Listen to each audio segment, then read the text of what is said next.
액션 let's go 저 건물을 찾으러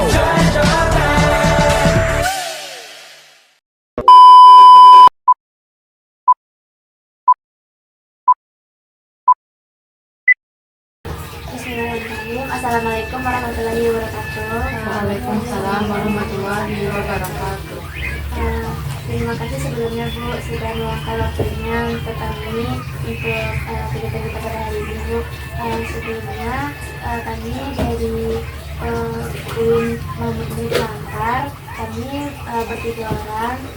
Pertama nama saya Mamet Rianda, ini teman saya Rakela Septi dan Nurul Hanifah Bu.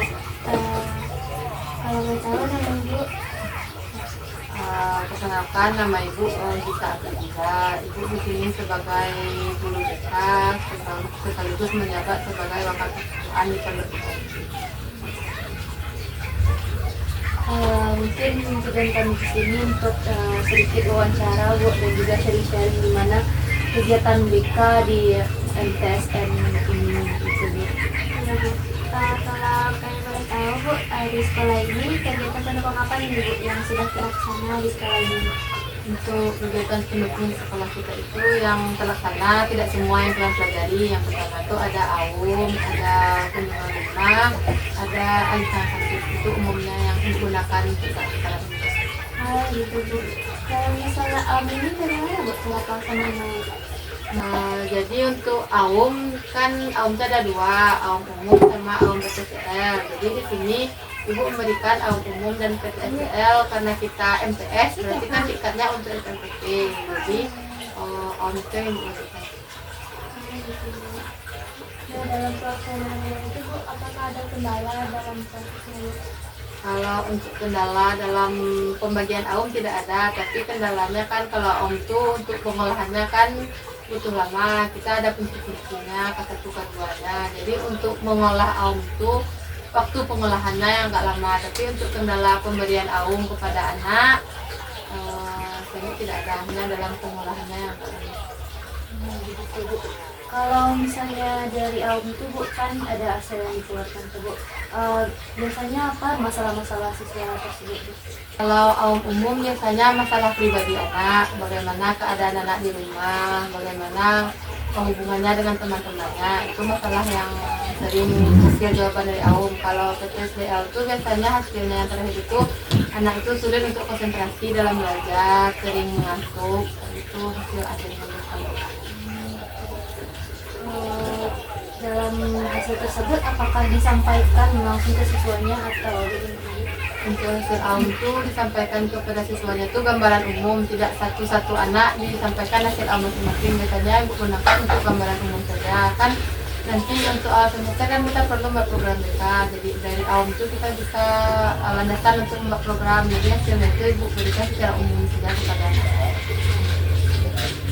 Lalu tadi ada masalah tentang alih tangan kasus Bu. Bagaimana pelaksanaan alih tangan kasus di MTSN ini Bu? Kalau alih tangan kasus itu kan karena kita di bawah naungan Pondok Pesantren, jadi kan segala macam sesuatu itu kan bertahap. Awalnya dari guru mata pelajaran, tidak selesai di guru mata pelajaran lanjut ke wali kelas. Nah, tidak selesai di wali kelas lanjut ke guru BK. Jika di guru BK tidak selesai kan lanjut ke wakasiswaan. Tidak selesai lo di wakasiskan, nah, lanjut ke kepala sekolah. Tidak selesai di kepala sekolah lanjut bagian pimpinan pondok. Jadi biasanya kasus yang dialihkan kasus itu berupa waktu itu ada kejadian anak ibu kan karena sekolah kita di lingkungan di dekat lingkungan masyarakat. Jadi kan terkadang di masyarakat itu seperti besi-besi itu kan ditaruh aja di luar rumah. Jadi itu ada santri ibu yang mengambil besi-besi di sekitar rumah warga. Jadi melapor warga ke sekolah. Jadi karena itu berkaitan dengan warga, jadi Ibu alihkan kasus itu kepada pimpinan pondok. Ibu pun turut serta dalam, tapi nanti yang mengambil keputusan akhirnya pimpinan pondok. Dalam pelaksanaannya itu apakah ada kendala juga dalam Proses yang alihkan kasus. Kendala, kalau kendala alihkan kasus tidak ada, karena kan kita bekerja sama dari wali kelas sampai pimpinan pondok. Kalau untuk di sekolah kerjasamanya bisa, tidak ada kendala yang begitu berarti. Kalau tadi Bu, Asensora kan ada mencuri gitu. Selain itu apakah ada Bu? Kalau sampai alih tangan kasus itu kasus itu satu itu aja kan ibu udah 3 tahun. Yang untuk alih tangan kasus yang kasus siswa yang mengambil barang warga itu. Jadi ada ibu mendalam Bu. Maksudnya, ibu oh iya. Ini masalah banget nggak kenal Bu kali mendalam. Hasilnya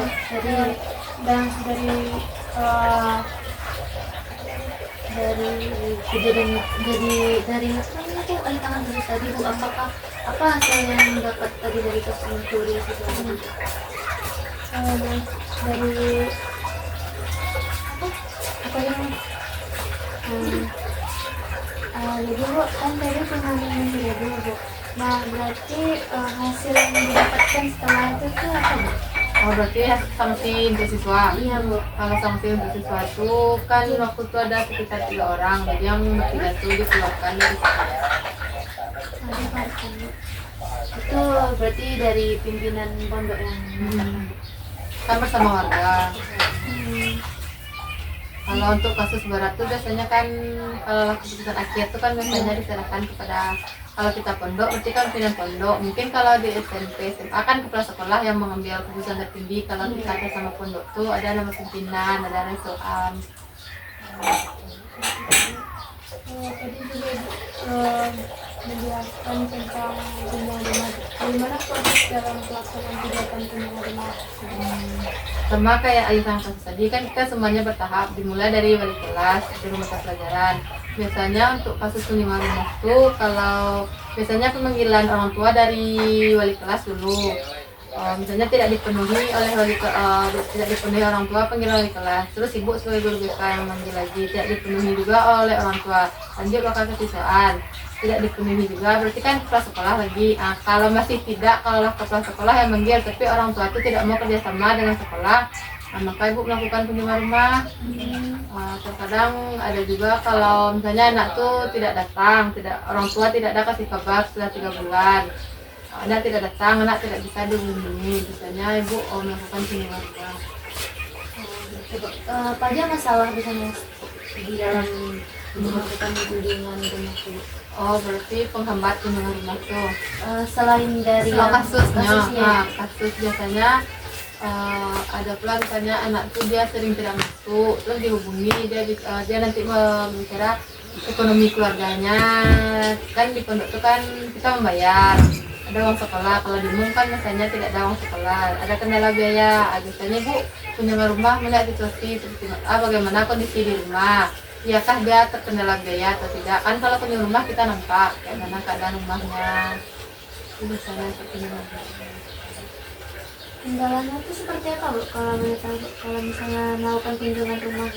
Kendala untuk kunjungan rumah itu biasanya kan alamat. Kita kadang-kadang orang tua tuh memberikan alamat tuh sekedar alamat tidak ada jorong. Kan alamatnya misalnya di sini kita Sungai Cibadak. Sungai Cibadak kan ada jorongnya.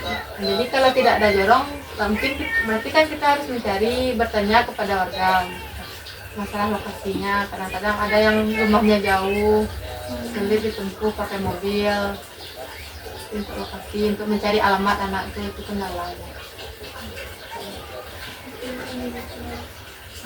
Dari misalnya kan sudah melakukan kunjungan rumah tuh Bu, tadi masalah ekonomi dan belajar siswa. Nah dari kasus itu tuh apa yang Bu dapatkan ketika itu Bu dan hasil dari kunjungan rumah itu Bu? Misalnya kan setelah kita melakukan kunjungan rumah itu kan kita tahu apa permasalahan anak tuh. Misalnya kalau yang sering tidak datang tuh kadang-kadang kan misalnya ekonomi. Nah nanti di rumah atau kalau bisa orang tuanya datang ke sekolah, kita jadikan jalan keluarnya. Nah tadi Bu kan sudah banyak Bu masalah, bentuk masalah yang sudah dihadapi Bu, ada menggunakan AU, juga kunjungan rumah sama antar kasus Bu. Nah bentuk dukungan sekolah terhadap kegiatan ini bagaimana Bu? bentuk dukungan sekolah misalnya untuk kita pergi ke luar rumah, berarti kan kita butuh mobil, berarti kita butuh kendaraan. Jadi kalau sistem di pondok apapun kegiatan yang berhubungan di sekolah kan mobil pondok ada, jadi kita difasilitasi dengan mobil pondok pergi ke luar rumah. Misalnya ada kegiatan BK di sekolah seperti NGMP, ada difasilitasi, ada dananya gitu dari sekolah. Untuk dukungan yang lain itu kan kalau kita BK berarti kan kita harus bekerja sama dengan seluruh elemen yang ada di sekolah, baik dari tugas sekolah, pimpinan pondoknya, yang lainnya, bagian usahanya kan kita perlu kerjasama. Jadi untuk kerjasama itu sudah dilaksanakan di Ya Bu, mungkin itu tadi terkait sharing-sharing kita terkait kegiatan pondok BK. Mungkin kami terima kasih juga karena sudah meluangkan waktunya Bu. Mungkin kami mau tahu juga nih Bu, apa sih harapan Ibu selanjutnya kepada BK di sekolah itu? Harapan Ibu di sekolah sama harapan Ibu untuk siswanya gitu.